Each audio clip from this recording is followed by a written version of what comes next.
Bismillahirrahmanirrahim. Baik, kita akan belajar tentang persamaan reaksi kimia.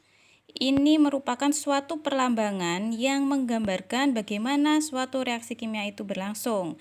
Di dalam suatu persamaan reaksi kimia terdiri atas rumus kimia dari zat-zat bereaksi dan hasil reaksi beserta koefisiennya dan juga fasa zat yang bereaksi dan hasil reaksi tersebut. Contohnya, di sini Bu Ina sajikan reaksi gas hidrogen dengan gas oksigen membentuk air. Perhatikan di sini, H2 hidrogen bereaksi dengan oksigen O2 membentuk air H2O. Di sini ada L, ada G, ada G. Ya, ini merupakan fasa zat. Kemudian di sebelah kiri anak panah, kiri tanganmu nak, ini merupakan pereaksi atau reaktan, yakni zat-zat yang bereaksi. Sedangkan di sisi kanan anak panah merupakan suatu produk atau hasil reaksi. Jadi kamu sebut ini ruas kanan, kemudian yang sebelah sini adalah ruas kiri. Kemudian apa ini angka-angka yang ada di depan lambang dari zat yang bereaksi dan produk ini? Angka ini merupakan koefisien ya. Koefisien ini berfungsi untuk menyetarakan jumlah atom-atom di ruas kiri dan di ruas kanan.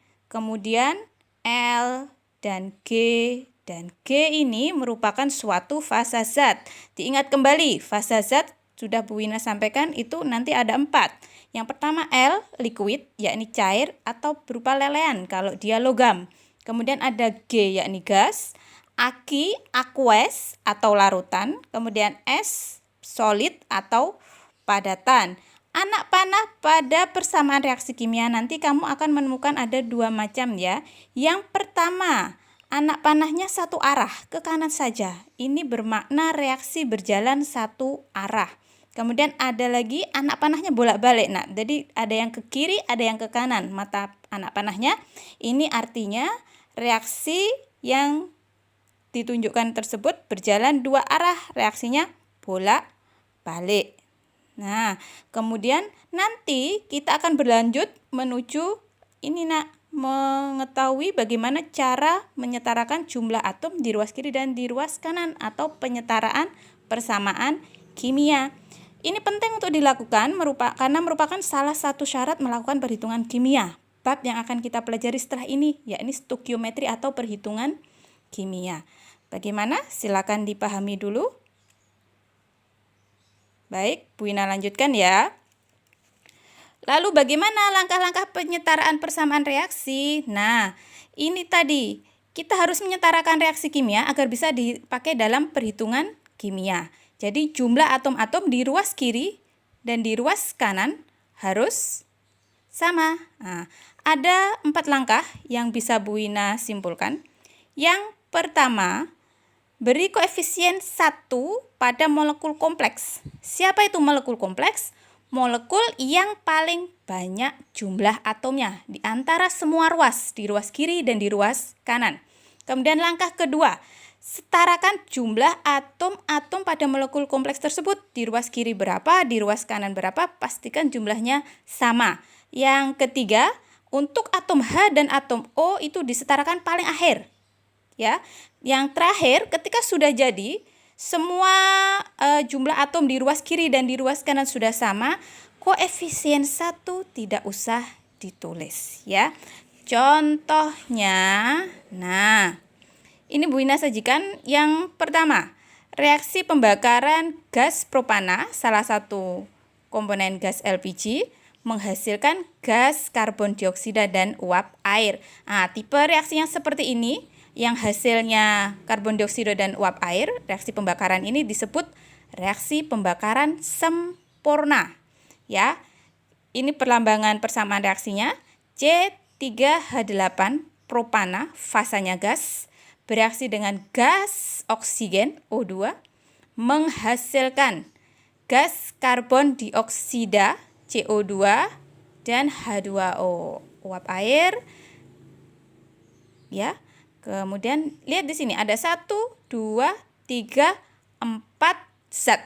Nah, cari yang paling banyak jumlah atomnya untuk langkah 1. Di sini jumlah atomnya C-nya 3, H-nya 8. Berarti total kan 11. Kemudian di sini cuma 2.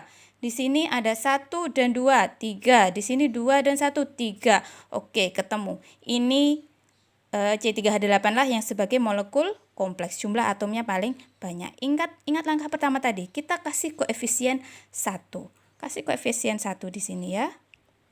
Nah, kemudian lanjut langkah kedua. Kita setarakan jumlah atom-atom yang ada di molekul kompleks ini. Berarti kita setarakan jumlah atom C di kiri dan C di kanan. Di kiri, lihat jumlah atomnya. 3 kali 1, 3. Sedangkan di kanan ini cuma 1. Maka dia harus 3. Caranya gimana? Kalikan 3. Kasih koefisien 3 di sini. 3. Oke. Berikutnya, yang H. Di ruas kiri, 8 kali 1, 8. Di ruas kanan, set. Masih 2. Berarti kurang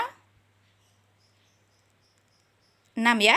Nah, biar jadi 8, maka kalikan 4. Kasih koefisien 4 di sini.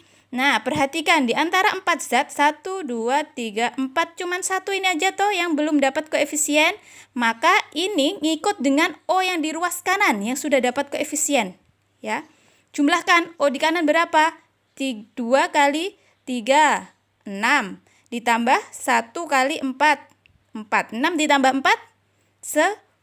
Maka ini supaya jadi 10 dikalikan 5. Oke, sudah setara. Maka persamaan reaksi finalnya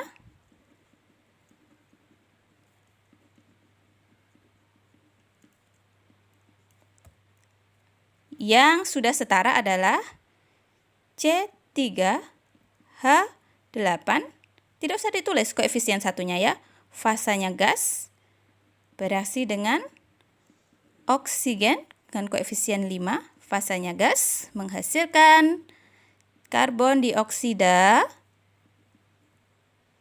fasanya gas, kemudian uap air. Ini fasanya juga gas. Sudah, itu reaksi finalnya. Berikutnya, contoh soal yang kedua. Reaksi antara logam aluminium dengan larutan asam sulfat membentuk larutan aluminium sulfat dan gas hidrogen. Lihat di sini, ini logam aluminium. Karena logam, fasenya solid, padat. Kemudian ada larutan asam sulfat, larutan aqueous. Di sini larutan aluminium sulfat, Al2SO4 3 kali, aqueous. Kemudian gas hidrogen. Nah, sudah ketahuan ya siapa yang jumlah atomnya paling banyak? Nah, ini ya. Nah, ini kan cuma 2, 1, 3 ditambah 4, 7. Ini 2, 1 kali 3, 3, 5 ditambah 4 kali 3. Sudah ketahuan. Ini yang paling banyak. Kita kasih koefisien 1 di sini ya. 1. Kemudian kita setarakan jumlah atom dari yang molekul kompleks dulu. Al-nya di sini 2 kali 1, 2. Maka kita kasih koefisien 2. Koefisien 2 di sini. Kemudian kita lanjut. Di sini ada SO4 3 kali. Lihat, ini ada satu kesatuan ya. Ini kan ion poliatom. Di kanan muncul sebagai SO4, di kiri juga masih SO4. Maka penyetaraannya ya mereka satu grup aja. Gak usah kamu setarakan satu-satu. S berapa, O berapa, gak usah. Langsung setarakan jumlah ion poliatomnya. SO4 di sini 3, SO4 di sini cuma 1, jadikan 3. Maka di sini kalikan 3. Wes ketahuan, tinggal ini toh yang belum dapat koefisien. Sudah, ini harus ngikutnya sudah dapat koefisien H di sini. 2 kali 3, 6. Maka ini kalikan 3. Sudah deh, maka persamaan reaksi setaranya adalah 2 Al, fasanya solid, jangan lupa, ditambah dengan 3 H2SO4, fasanya aqueous, menghasilkan, nah, koefisien satunya gak usah ditulis, Al2 SO4 3 kali, aqueous ini 3H2 gas. Nah, oke. Silahkan dipahami sebelum kita lanjut ke soal berikutnya dengan tingkat kesulitan yang lebih tinggi lagi. Tapi tidak begitu sulit ya.